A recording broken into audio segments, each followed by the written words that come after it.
The real reasons behind India's growing ties with Russia is not just some diplomatic headline you read in the papers or some talking point you see repeated on news channels.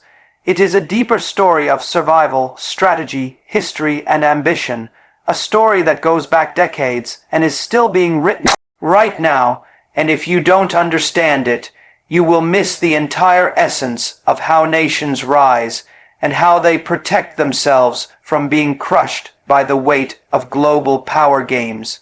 People like to think decisions on the world stage are made in a single meeting or signed in a single agreement, but in reality, these decisions are carved over years, built on trust, blood, wars, and necessity.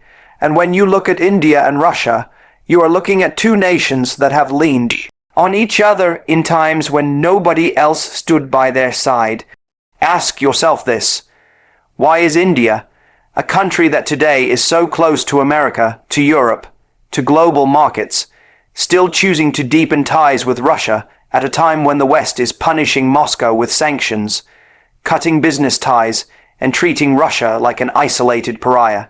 The easy answer is oil and weapons, but that is surface level. That is what people who don't think deep will tell you. The real answer is a combination of history, survival instinct, and the refusal to be controlled by anyone's narrative. Let's rewind to the Cold War era when the world was split between two superpowers, the United States and the Soviet Union. Back then, America was not India's friend, let's get that clear. America openly supported Pakistan, armed them, gave them aid, and used them as a pawn against the Soviet Union. Meanwhile, India was fighting wars in 1947, 1965, 1971, and America was always standing against India in some form, directly or indirectly. When India needed weapons, when India needed someone to recognize their sovereignty, when India needed diplomatic cover at the UN, it was the Soviet Union that stepped in, not Washington, not London, not Paris. You think India forgets that. Nations have long memories, far longer than individuals, and India remembers exactly who was there when it mattered. That bond is not broken just because the West suddenly discovered that India is a huge market and a rising power. That's reason number one, history of trust. Now let's talk about survival. India today imports 85% of its oil and gas needs, and energy is not a luxury. It is the lifeblood of a growing economy. Without cheap and reliable energy, factories stop, transport collapses, inflation explodes, and the people suffer. The West can lecture about democracy and values all day long, but when India looks at its population of 4 billion, it knows that energy security is a non-negotiable priority. Russia offers oil at discounted rates, often in rupees rather than dollars, avoiding the Western, controlled financial systems that come with conditions and strings attached. You see, this is where people underestimate India's genius. By buying cheap Russian oil, refining it, and then selling refined products to Europe at a profit, India has turned Western sanctions into a golden opportunity. Do you understand the brilliance of that? While Europe screams about cutting ties with Moscow, they quietly buy the same oil through India. That's not betrayal, that's survival mixed with smart business. And that's reason number two, energy security combined with opportunity. Now weapons. India is one of the largest importers of arms in the world, and for decades, nearly 60-70% of its arsenal has been Soviet or Russian-made. Fighter jets like the Sukhoi 30, tanks like the T-90, the S-400 missile defense system, these are not toys, these are the backbone of India's military. The U.S. may offer weapons now, but they come with strings, inspections, restrictions, and geopolitical pressure. Russia, on the other hand, sells without lectures, without conditions, and often transfers technology. India doesn't just want to buy, it wants to build, to co-produce, to indigenize, and Russia has allowed that in ways the West rarely does. This is not about love for Moscow. This is about strategic necessity, because no nation can risk having its defense dependent entirely on one supplier, especially not on a supplier that might turn its back the moment politics change. Russia gives India leverage. If Washington ever tries to arm, twist too hard, India has another option. That's reason number 3, defense independence. Now let's move to geopolitics. America and Europe may think the world still revolves around them, but the truth is the world is no longer unipolar, and India knows this better than anyone. Russia may not be the Soviet Union anymore, but it still has nuclear weapons, vast natural resources, advanced defense technology, and most importantly, it is aligned with China in ways that India cannot ignore. India doesn't want Russia to fall completely into China's lap, because that would leave India surrounded by hostile forces. By keeping Russia close, India ensures it has a say in Moscow's policies and prevents a total Moscow-Beijing axis. This is reason number 4, balancing China. People forget that geopolitics is not about friendship, it's about preventing enemies from becoming stronger, and India plays that game with precision. Another reason lies in global financial architecture. The West has built a system where the dollar dominates everything: trade, reserves, finance, and anyone who challenges it is punished. Russia has been cut off from SWIFT, sanctioned, isolated, but India still trades with Russia in local currencies, rupees, rubles, even experimenting with alternative systems. Why? Because India knows that if the West can do it to Russia, one day it can do it to India if they don't obey. And India doesn't plan to obey. This is not about siding with Moscow against Washington. It's about building a multipolar financial order where no one country has the power to choke another. That's reason number 5, financial sovereignty. Then comes culture and psychology. You see, the Indian psyche doesn't forget humiliation, doesn't forget who tried to control it, doesn't forget centuries of colonialism. When the West pressures India to cut ties with Russia, it feels like the same old colonial voice saying, "Do as we say, or face punishment." And India's reply is always the same: "We will do what is best for us, not for you." India doesn't like being told what to do, and Russia doesn't tell India what to do. That matters. Respect matters. Nations don't just trade resources, they trade dignity, and Russia has often given India more dignity in the global stage than the West. That is reason number 6, psychological respect. You think when Indian leaders sit with Russian leaders, they don't notice the difference. In the West, India is often spoken to like a junior partner. In Moscow, it is spoken to like an equal. And equality in diplomacy is priceless. Let's also talk about opportunity in the Eurasian region.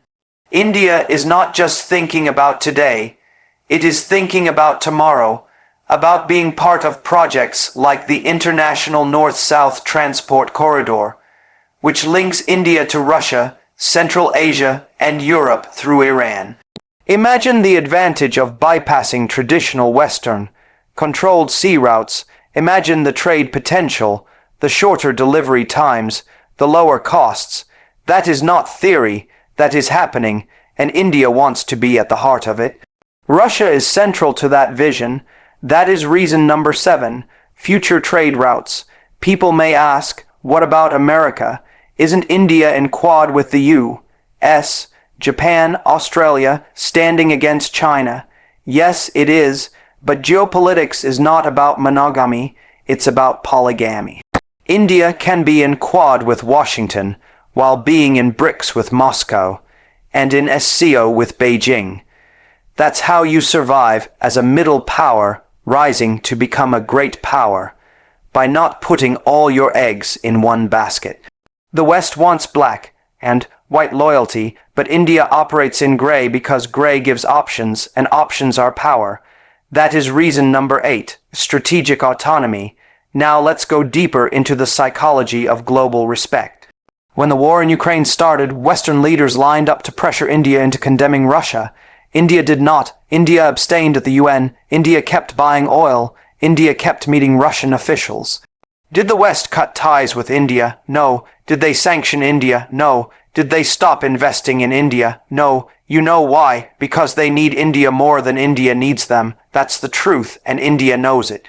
This was India's test case, showing the world that it can chart its own path, ignore the loudest voices, and still emerge respected.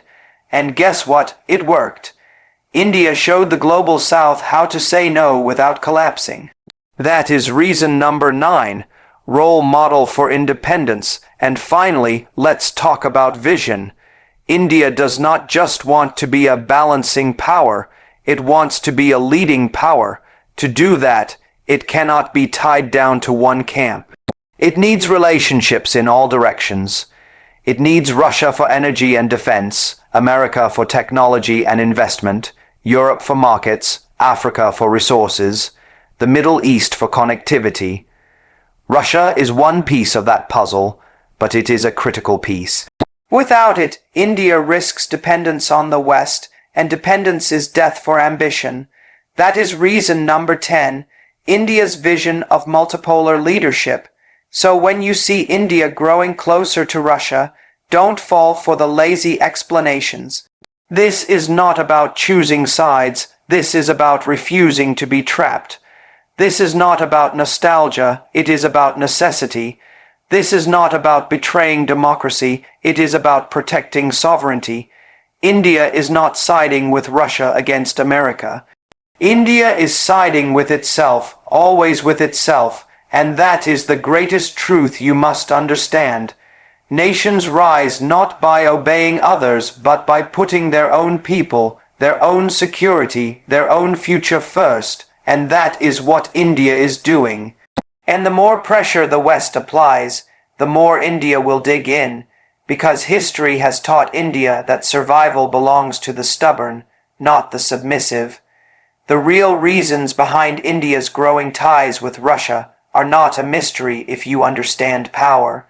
Power respects history, power respects survival, power respects independence, and India is exercising all three in a world that is still trying to catch up to the fact that it is no longer the 20th century, it is a new century, and India is writing its story on its own terms. That's the truth no one wants to admit, but it is the truth that defines this moment and will define the future. It marked the birth of India's assertive military doctrine backed by innovation. India values Russia's non-interference policy, contrasting with Western conditional partnerships. When you look at the arc of history between these two nations, what stands out is not just the transactions of arms and oil, but the very philosophy that frames how they engage with one another. Russia has consistently treated India not as a subordinate to be dictated to, but as a sovereign equal with its own choices, ambitions, and red lines. That respect is the foundation that allows India to craft strategies on its own terms, free from the suffocating clauses, strings, and veiled pressures that usually accompany Western agreements. For decades, India has been told by the West that in order to gain access to certain technologies, financial packages, or defense systems, it must adjust its foreign policy, compromise its stand on human rights narratives, or take positions that align with Washington or Brussels. That's not partnership, that's manipulation dressed up as diplomacy. Russia, on the other hand, says, here is the deal, here is the price, here is the timeline, what you do with it, how you use it, how you align it with your national doctrine, that's your decision. That kind of clarity gave India the breathing room to innovate, to fuse Russian military hardware with indigenous upgrades, and to test doctrines that were uniquely Indian in nature. Think about the Cold War period, when India was struggling to establish itself as a credible power. The West was never comfortable with India taking an independent stance. Non-alignment was always met with suspicion in Washington and London, but Moscow saw in India not a pawn, but a partner in building a multipolar world. The Soviet Union didn't ask India to become a satellite state. It respected India's sovereign identity. That is why India could purchase MiG fighter jets and simultaneously develop its own defense production lines, eventually creating doctrines that merged imported machinery with local innovation. That's where the philosophy of self-reliance, what later evolved into Make in India, was seeded. Russia never penalized India for tweaking, modifying, or experimenting with the systems it bought. Instead, it encouraged collaboration, joint exercises, and co-development. Compare that to Western defense sales where end-user monitoring, licensing restrictions, and constant oversight choke the buyer's autonomy. India recognized this difference early, and it shaped a mindset where sovereignty was not negotiable. When you analyze the way India approaches military innovation today, whether it's the BrahMos missile program, the S-400 acquisition, or even the joint ventures in nuclear submarines, you see the imprint of Russian non-interference. The BrahMos, one of the fastest supersonic cruise missiles in the world, is a direct product of Indo-Russian collaboration, but it is also a symbol of India's independent doctrine. Russia provided the technical backbone, India infused its own scientific rigor, and what emerged was not just a weapon, but a doctrine of deterrence that told the world, India will never play by borrowed strategies. This innovation, first doctrine, was possible because Russia never said, don't sell to these countries, or only deploy under our supervision. They said, you are free to take it where your sovereignty takes you. That's respect. The West operates on conditionality. Aid, investment, even student scholarships often come with hidden clauses. A defense deal isn't just a deal, it's a political leash. If India buys American jets, there is lobbying to influence India's trade policy. If India signs Western agreements, suddenly there is talk about aligning with NATO operations or condemning countries that are India's partners. Russia's policy of non-interference allowed India to escape that trap. For example, when India chose to maintain a balancing act with Iran despite Western sanctions, Moscow didn't question it. When India continued its relations with Israel, despite Russia's closeness to Arab nations, Moscow didn't interfere. That freedom created an environment where India could diversify, experiment, and carve out its role as a nation that doesn't take orders, but makes decisions. Another critical factor is how this shaped India's assertive military doctrine. Before, India's military thinking was defensive at its core, rooted in the traumas of partition and wars with Pakistan and China. But with Russian backing, India began to think differently. With access to Russian aircraft carriers, tanks, and missile systems, India realized it could go beyond defensive posturing. It could innovate around doctrines of deterrence, rapid mobilization, and surgical precision. This doctrinal shift, backed by Russian support, gave India the confidence to stand tall even when surrounded by hostile neighbors. Without the weight of political interference, India's military planners could think independently. They could write manuals and strategies not copied from NATO or the Pentagon, but tailored to the subcontinent, to Himalayan terrains, to desert warfare, and to the Indian Ocean. This is why India today is one of the few nations capable of projecting power across both land and sea simultaneously. The S-400 system is a perfect modern-day example. The West lobbied hard to dissuade India from buying it, threatening sanctions, isolations, and restrictions. But India went ahead because with Russia the deal was straightforward. no lectures, no interference, no forced political statements. That deal wasn't just about air defense. It was about India affirming to the world that it will not be bullied into compliance. And it was about reinforcing a doctrine where India integrates global technology, but always bends it to fit its own strategic imagination. That doctrine has roots in the respect Russia has shown for India's sovereign choices. Let's also talk about the psychological dimension. Partnerships with the West often breed dependency. Nations get hooked on foreign aid, foreign equipment, and foreign validation. Partnerships with Russia, on the other hand, have always cultivated independence. Russia never demanded India restructure its economy, alter its policies, or change its cultural values. That reinforced a national psyche in India. We can innovate, we can decide, we can lead without needing external approval. That mindset is priceless, and it is the foundation of any assertive doctrine. Even beyond defense, this non-interference principle manifests in other areas. Take nuclear energy. The Kudankulam nuclear power plant is built with Russian assistance, but Russia never dictated how India should align its nuclear diplomacy. The West, on the other hand, has used nuclear treaties as instruments of pressure, demanding signatures on the NPT or CTBT in exchange for cooperation.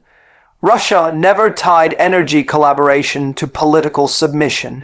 That empowered India to engage with nuclear technology as a sovereign state, not a subordinate. That empowerment translates into a doctrine where India innovates fearlessly because it knows no partner will yank the rug from under its feet. The difference between conditional and unconditional partnerships shapes not only policies but identities.